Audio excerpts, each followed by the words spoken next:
Hello, I Vinod Yadav welcome you all again on my YouTube channel VIN chemistry. आज के इस lecture में भी मैं मॉलिक्यूलर ऑर्बिटल थ्योरी को कंटिन्यू करूंगा। पिछले लेक्चर में मैंने आपको मॉलिक्यूलर ऑर्बिटल थ्योरी का इंट्रोडक्शन टाइप दिया था, उसके पोस्टुलेट बताए थे और आप लोगों को ये बताया था कि उसकी जरूरत क्यों पड़ी और वो वीबीटी से कैसे अलग थी। ठीक है जी। आज जो मैं डिस्कस करने वाला हूँ उसका सेकेंड पार्ट रहेगा। क्या रहेगा? Second part. तो आज की जो मेरी हेडिंग है वो है कि जो मॉलिक्यूलर ऑर्बिटल्स होते हैं वो कैसे बनते हैं। आज के मैं डिस्कस करूंगा एमओटी के अंदर पिछली बार जो पोस्टुलेट में आया था ना कि भाई एटॉमिक ऑर्बिटल कंबाइन होकर के दो तरह के आपके मॉलिक्यूलर ऑर्बिटल्स को बनाते हैं। एक का नाम बॉन्डिंग मॉलिक्यूलर ऑर्बिटल था, एक का नाम एंटी बॉन्डिंग मॉलिक्यूलर ऑर्बिटल था। आज का जो लेक्चर रहेगा वो आपका बॉन्डिंग और एंटी बॉन्डिंग मॉलिक्यूलर ऑर्बिटल से रिलेटेड रहेगा और वो कैसे बनते हैं ये है। तो आपकी बुक के अंदर एक हेडिंग उन्होंने दे रखी है, कई जगह तो लिखा भाई फॉर्मेशन ऑफ मॉलिक्यूलर ऑर्बिटल्स और कई बुक्स में ऐसा लिखा मिलेगा आपको linear combination of atomic orbitals. Linear combination of atomic orbitals, linear combination of atomic orbitals में शॉर्टकट में ऐसे लिख रहा हूं LCAO टेक्निक। ठीक है जी। Linear combination of atomic orbitals को आज डिस्कस करने वाले हैं। देखिए आसान चीज है, मुश्किल नहीं है। आपने अगर पहला लेक्चर ध्यान से सुना होगा तो ये भी समझ में आ जाएगा। देखो, लेकिन इसको करने से पहले आपको एक चीज मान के चलनी है। आपको ये मान के चलना है कि जो ऑर्बिटल्स होते हैं जैसा हम बनाते हैं बुक्स में स्फेरिकल डम्बल शेप, वैसा नहीं मान के चलना आपने। आपने मान के क्या चलना है कि they are acting as electronic wave function. आप कह सकते हैं कि ऑर्बिटल्स आर इलेक्ट्रॉनिक वेव्स। अब वेव्स कैसे ट्रेवल करते हैं सबको पता है। वेव्स क्या होती है? सपोज ये आपका डायरेक्शन ऑफ प्रोपेगेशन है तो वेव ऐसे चलती हैं। क्लियर होगी आपको बात। तो यहाँ पे ऑर्बिटल्स को आपने ऐसा कुछ मानते हुए चलना है। ठीक है जी। अब आपके वो ऑर्बिटल्स कैसे बनते हैं उसके लिए मैं दोबारा से हाइड्रोजन का केस ही लूंगा। क्या लूंगा? हाइड्रोजन का मॉलिक्यूल का केस। भाई hydrogen molecule is made up of two atoms HA and HB, you can say like this। 1s1 इसका है और 1s1 इसका है आपका। तो लेट अस कंसीडर कि ये जो ऑर्बिटल जो मैंने अंडरलाइन किया है इसकी इलेक्ट्रॉनिक वेव ये है आपके सामने जैसे आपको दिखाई दे रही है। ठीक है जी। और दूसरा जो है उसकी जो इलेक्ट्रॉनिक वेव है इसके नीचे बनाता हूं मैं, डायरेक्शन ऑफ प्रोपेगेशन है। और जहां इसका क्रेस्ट है वहीं दूसरी का क्रेस्ट बनाऊंगा। जहां उसका ट्रफ है वहां उसका ट्रफ, क्रेस्ट और ट्रफ। क्लियर हो गया? ये HA का है, ये HB का वेव फंक्शन है। ठीक है।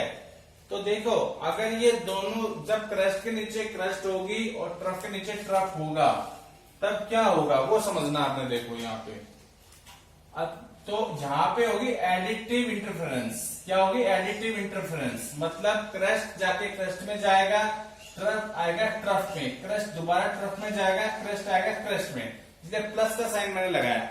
मतलब इसको मैं लिख सकता हूं कि they are undergoing additive interference. जब ये दोनों वेव ऐड होंगी तब देखना जो वेव नई बनेगी उसे ध्यान से देखिए आप एक बारी। जो नई वेव जो बनेगी उसका जो क्रेस्ट और जो ट्रफ है वो ये जो क्रेस्ट और ट्रफ आपके इधर जो इस साइड जो बने हुए इनसे बड़े बनेंगे आपके। कैसे बनेंगे? बड़े थोड़े बनाने हमने इस टाइप से आपको दिखाने। ये समझ में आ गई होगी बात आपको? ठीक है जी। अच्छा एक बात और ध्यान रखिएगा, किसी भी वेव का जो क्रेस्ट होता है उसे हम प्लस से डिनोट करते हैं, ट्रफ को माइनस से डिनोट करते हैं। ये भी आप ध्यान रखिएगा थोड़ा सा चीजों में। ठीक है जी। इस टाइप से तो नई वेव का क्रेस्ट में प्लस, ट्रफ में माइनस, क्रेस्ट में प्लस, क्रेस्ट में माइनस, प्लस, इस टाइप से कंटिन्यू चलती रहेगी। क्लियर हो गया होगा? अगर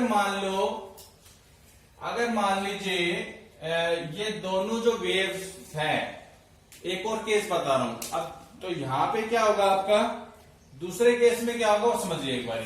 तो दोबारा से डायग्राम बनाना पड़ेगा मेरे को। सपोज ये HA है,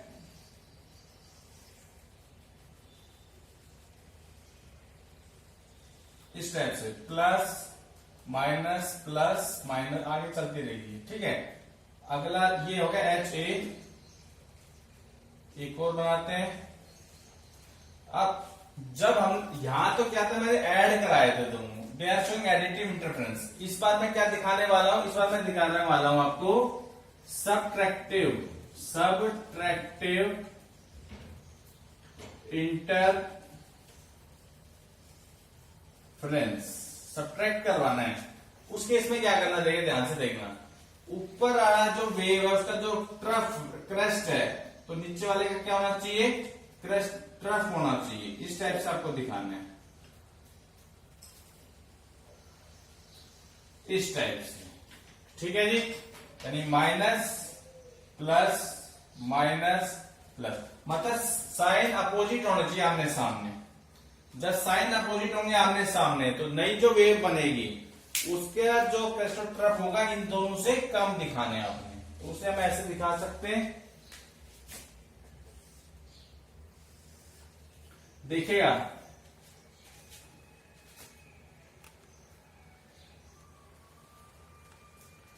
देखिए इन दोनों वेव में डिफरेंस देखिए जरा एक बारी।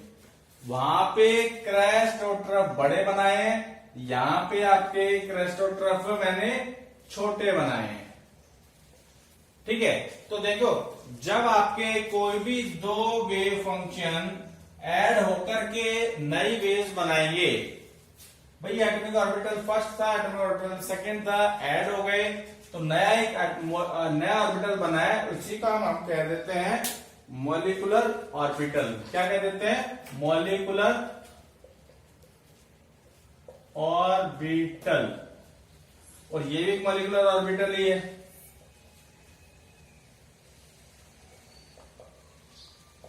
ठीक हो गया, क्लियर हो गया होगा। अब ये जो मॉलिक्यूलर ऑर्बिटल बनाया है जिसके क्रस्ट और ट्रफ बड़े बड़े हमने दिखाए हैं, इसे हम कहते हैं आपका, ठीक है जी, बॉन्डिंग मॉलिक्यूलर ऑर्बिटल। क्या बोलते हैं इसको, बॉन्डिंग मॉलिक्यूलर ऑर्बिटल। और जिसको बोलते हैं हम एंटी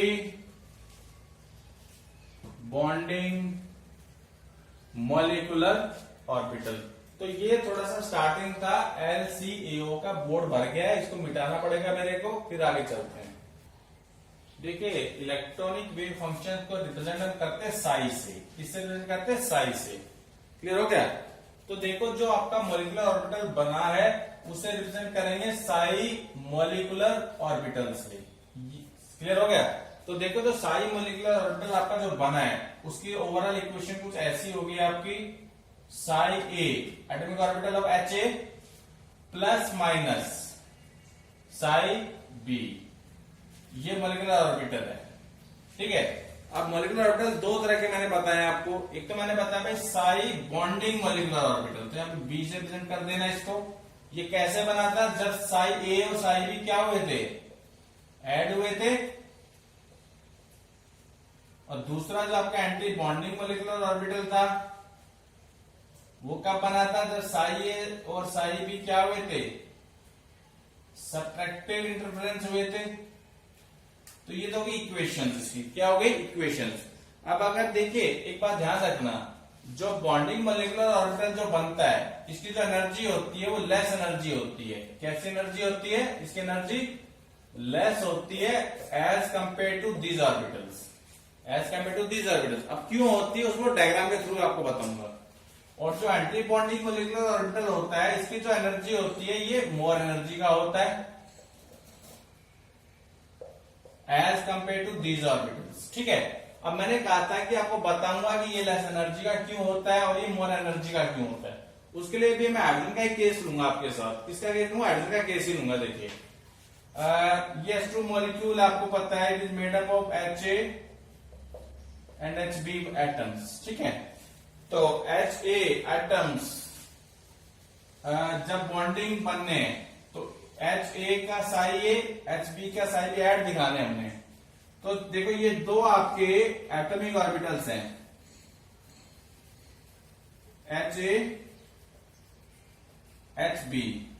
इसका न्यूक्लियस यहां पे है, इसका न्यूक्लियस यहां पे है, और न्यूक्लियस सराउंडिंग में इलेक्ट्रॉन्स प्रेजेंट है इसके, ठीक है जी। इस टाइप से दिखा सकते हैं, काले कलर मेरे को दूसरा यूज करना चाहिए इसको, चलो कोई बात नहीं। अगर ये ऐड होते हैं तो एडिशन के बाद जो ऑर्बिटल सामने आएगा उसकी शेप जो होगी वो स्फेरिकल नहीं होगी, उसकी शेप होगी एग जैसी। एग सबने देखा है, इस टाइप से कुछ होता है, मतलब ऐसा कुछ बनाना आपने इस टाइप से। और जो न्यूक्लियस है, एक न्यूक्लियस यहां दिखा देना, एक न्यूक्लियस यहां दिखा देंगे।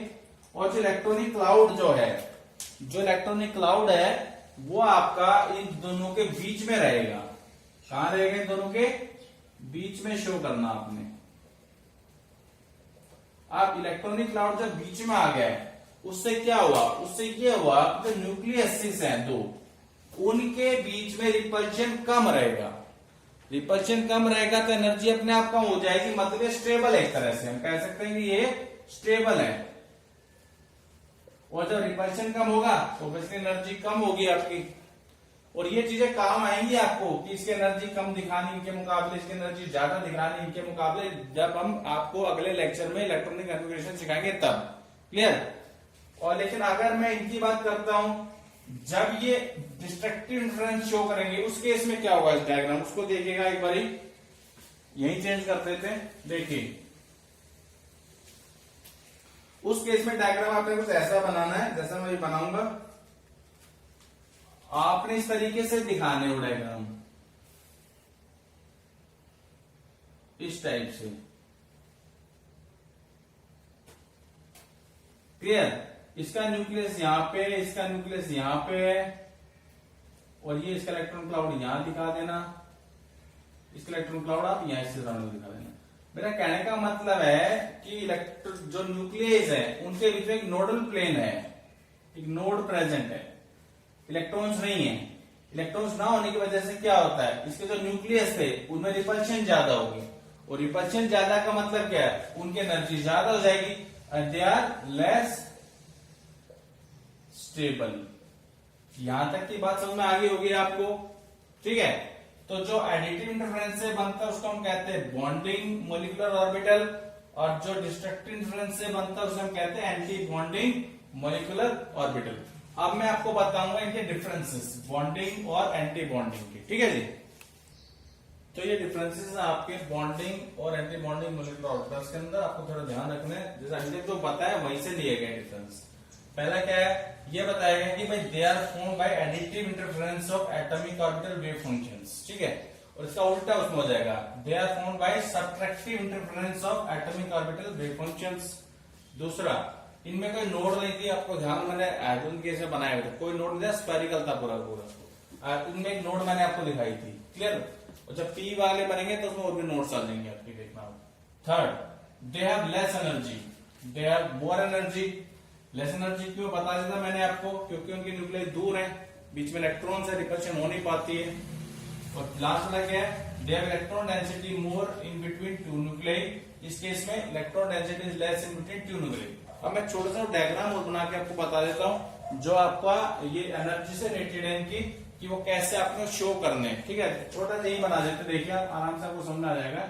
मैं हाइड्रोजन का एक केस ले लेता हूं आपको। ठीक है? सपोज करो दो hydrogen atom, they are formed, they are combining to form a molecular orbitals, two molecular orbitals. तो सपोज करो 1s1 इसका है और 1s1 दूसरे वाले का है। ये HA है और ये आपका HB है। तो देखो यहां हमने लिखा था कि भाई इनकी एनर्जी कम है बॉन्डिंग वाले की इनके मुकाबले, तो उसको आपने ऐसे शो करना है। एक मॉलिक्यूलर ऑर्बिटल है, देखो जब S से S जब जुड़ता है तो सिग्मा बॉन्ड बनता है, तो इसी ऐसे ही क्या होता है, मॉलिक्यूलर ऑर्बिटल भी सिग्मा ही बनेगा आपका। क्या बने? सिग्मा ही बनेगा आपका। तो सिग्मा लिख के 1s दिखा दीजिए इसमें। ठीक है? अब जो एंटी बॉन्डिंग जो मॉलिक्यूलर ऑर्बिटल बनेगा वो भी SSC बन रहा है, वो भी सिग्मा ही रहेगा, लेकिन उसका डेजिग्नेशन अलग होगा। और इसकी एनर्जी देखो यहाँ पे है, सपोज करो ये अगर यहाँ पे लाएगी, इतना डिफरेंस अगर जो शो कर रहा है, ये डिफरेंस मैं बना रहा हूं, इतना नीचे दिखा है, तो उसको आपने ऊपर दिखाना है। ये भी सिग्मा ही है, पर एंटी बॉन्डिंग इस वजह से स्टार बनाना पड़ेगा आपको 1s। क्लियर हो गया? समझ में होगी आपको बात? मेरा कहने का मतलब है कि एंटी बॉन्डिंग जो मोलिकुलर ऑर्बिटल्स होते हैं उनकी एनर्जी जो है जितना सिग्मा बॉन्डिंग वाले का डाउन गया है उसे डबल वो अप हो जाएगी। इस तरीके से हमें डायग्राम्स बनाने ये चीजें आपको काम आएंगी जब इनके इलेक्ट्रॉनिक कन्फिगरेशन हम लोग लिखेंगे मॉलिक्यूल्स की। और ये आपका आज के लेक्चर का आखिरी पॉइंट है कि जो मॉलिक्यूलर ऑर्बिटल्स की डेजिग्नेशन क्या होती है, क्या क्या उनके नाम होते हैं। ठीक है, तो जैसे कि आपको पहले बताया जा चुका है कि दो तरह की डेजिग्नेशन होती है, एक होता है बॉन्डिंग, एक होता है एंटी बॉन्डिंग। तो किस किस तरह के ऑर्बिटल्स आपस में कंबाइन होकर बॉन्डिंग बनाते हैं, एंटी बॉन्डिंग बनाते हैं, सिग्मा बनाते हैं, पाई बनाते हैं, ये सब हमने समझना है। ठीक है, पहले एक बात तो समझ लीजिए, जो मॉलिक्यूलर ऑर्बिटल्स होते हैं वो होते हैं आपके सिग्मा, पाई, डेल्टा, इस टाइप से। ठीक है, पर आपके मतलब की केवल सिग्मा और पाई है। आपका 11th 12th और कंपटीशन का कोर्स इन दोनों में निपट जाना है। क्लियर हो गया? आपको अभी बुक के अंदर भी आपको यही मिलेंगे, सिग्मा और पाई वाले। तो हम इन्हीं को डिस्कस करें, सिग्मा और पाई वालों को। तो सबसे पहले डिस्कस कर रहा हूं मैं सिग्मा मॉलिक्यूलर ऑर्बिटल्स को। देखो, ये जो मॉलिक्यूलर ऑर्बिटल्स होते हैं ये सिलेंड्रिकली सिमेट्रिकल होते हैं अराउंड द इंटरन्यूक्लियर एक्सिस। अब कौन कौन से ऑर्बिटल्स हैं, कौन कौन से एटम्स के ऑर्बिटल्स हैं जो आपस में एडिटिव इंटरफेरेंस या सब्ट्रैक्टिव इंटरफेरेंस बनाने होके इनको बनाते हैं। तो एक तो आपका एस एस ऑर्बिटल हो सकते हैं। ये कंडीशन है, देखिए जब भी आपका मॉलिक्यूलर ऑर्बिटल बनेगा तो उनको बनाने के लिए जो ऑर्बिटल्स होते हैं उनकी एनर्जी सेम होनी चाहिए, उनका डेजिग्नेशन भी सेम होना चाहिए। यानी 1s से 1s कंबाइन करेगा, 2s कंबाइन नहीं करेगा, इस टाइप से। ठीक है जी, 2s से 2s ही करेगा, 3s नहीं करेगा। क्लियर हो गया? मैंने एस लिखा, आगे क्या है इससे फिलहाल थ्योरी लेना देना नहीं है, मैंने आपको बता दिया। सपोज कर लो 1s 1s है या 2s 2s है, तो देखो अगर ये एडिटिव इंटरफेरेंस शो करते हैं तो आपका ये वाला बनने वाला ऑर्बिटल मॉलिक्यूलर, जिसका डेजिग्नेशन मैंने सीधा दिख दिया, एस और एस सिग्मा बना रहे हैं, सिग्मा एस, और ये सिग्मा मॉलिक्यूलर ऑर्बिटल है। क्या है? सिग्मा मॉलिक्यूलर ऑर्बिटल आपका। ठीक है, एस का। अगर मान लीजिए दोनों ये इंटरफेरेंस सब्ट्रैक्टिव इंटरफेरेंस शो करेंगे तब आपका ये वाला बनेगा, इस टाइप से। यहाँ पे एक नोड आपको दिखानी पड़ेगी, बीच में जगह छोड़ रखी है, देखिए मैंने। और डेजिग्नेशन रहेगा सिग्मा एस। इससे फर्क क्या है, यहां मैंने कोई स्टार ही लगाया, यहां स्टार लगाया। स्टार किसको डेजिग्नेट कर रहा है? ये कैसा है? Anti bonding. कैसा है ये? एंटी बॉन्डिंग मॉलिक्यूलर ऑर्बिटल है एस का। ठीक है जी। अब दूसरा सिग्मा बॉन्ड कौन बना सकता है? आपको पता है, आपने पढ़ा भी है कि जो पी जेड ऑर्बिटल्स होते हैं उनके थ्रू आपने पढ़ा होगा स्ट्रक्चर ऑफ एटम में, वहां बताया क्या होगा कि पी जेड से पी जेड जब कंबाइन करेगा सिग्मा बॉन्ड बनता है। ठीक है, तो देखिए सपोज करो मैंने पी जेड ऑर्बिटल ले लिया, आपके किसी मॉलिक्यूल में होंगे, तो यहाँ पे देख एक बात ध्यान रखना, जब ये लोग इस तरह से एडिटिव इंटरफेरेंस शो करेंगे, जैसे मैंने शो किया है ये माइनस प्लस प्लस माइनस, अगर एडिटिव इंटरफेरेंस शो करेंगे तब तो बनेगा आपका ये sigma P Z bonding molecular orbital, sigma P Z bonding molecular orbital. लेकिन अगर ये डिस्ट्रक्टिव इंटरफेरेंस शो करेंगे तब आपका जो एंटी बॉन्डिंग बनेगा उसकी शेप थोड़ा ध्यान रखना, इस टाइप से आपकी बनेगी। ठीक है, आपको थोड़ा याद रखना पड़ेगा, इसका कोई शॉर्टकट वगैरह मेथड नहीं है। क्लियर हो गया? एंटी बॉन्डिंग बॉन्डिंग, ये आपका सिग्मा मॉलिक्यूलर ऑर्बिटल समझ में आ गए। Bonding anti bonding, bonding anti bonding कौन कौन बनाएंगे? एस से एस या पी जेड से पी जेड। क्लियर हो गया? अब दूसरा जो मॉलिक्यूलर ऑर्बिटल है उसको है आपका पाई मॉलिक्यूलर ऑर्बिटल। पाई बॉन्ड कब बनता है? जब आपके एटम के ऑर्बिटल लेटरल्स ओवरलैपिंग शो करते हैं, या तो ये ऐसे इस टाइप से सीधा। ये कैसे बने थे? ऐसे सामने आमने सामने। ये देखो सीधे खड़े होकर इस तरह से ओवरलैपिंग शो करेंगे आपको। तो देखिए मैंने ऑर्बिटल भी ऐसे बनाए, plus minus plus minus, plus के सामने प्लस, माइनस के सामने माइनस। तो देखो जब पीएक्स से पीएक्स एडिटिव इंटरफेरेंस शो करेंगे, आपके पीएक्स से पीएक्स इंटरफेरेंस शो करेंगे एडिटिव, तब आपका जो ऑर्बिटल बनेगा इस टाइप से आपको शो करना है उस मॉलिक्यूलर ऑर्बिटल को, और ये आपका बॉन्डिंग पाई ऑर्बिटल। ठीक है, अगर ये डिस्ट्रक्टिव इंटरफेरेंस शो करेंगे, अगर सपोज करें डिस्ट्रक्टिव इंटरफेरेंस शो करेंगे तब शेप ऐसी नहीं बनेगी, तब आपकी शेप कुछ ऐसी बनेगी जैसे मैं बनाने वाला हूं, देखिएगा इस टाइप से, इस टाइप से, इस टाइप से और इस टाइप, ऐसी शो करनी है आपने। देखिए जैसे मैंने आपके सामने बनाया, यहाँ पे प्लस माइनस माइनस प्लस। ठीक है, तो ये आपको थोड़ा ध्यान रखना है। ये कैसा पाई है? ये आपका एंटी बॉन्डिंग पाई है। आप स्टार लगा दीजिए इसके ऊपर। हालांकि देखो जब हम लोग इलेक्ट्रॉनिक कॉन्फ़िगरेशन करेंगे उस केस में आपको शेप वगैरह कुछ बनानी नहीं होती इस टाइप से, बस आपको थोड़ा ध्यान रखना है कितने इसमें नोडल प्लेन्स है कितने नहीं है। तो ये आज का लेक्चर था मेरा जिसमें मैंने आपको एक कॉम्बिनेशन सिखाई है during the formation of molecular orbitals. अगर आपको लेक्चर अच्छा लगा इसे लाइक कीजिएगा, शेयर कीजिएगा and please subscribe my channel. Thank you very much. अगला जो लेक्चर होगा उसमें मैं आपको सिखाऊंगा इनकी मॉलिक्यूल्स की इलेक्ट्रॉनिक कॉन्फ़िगरेशन लिखना। क्लियर हो गया? Thank you very much.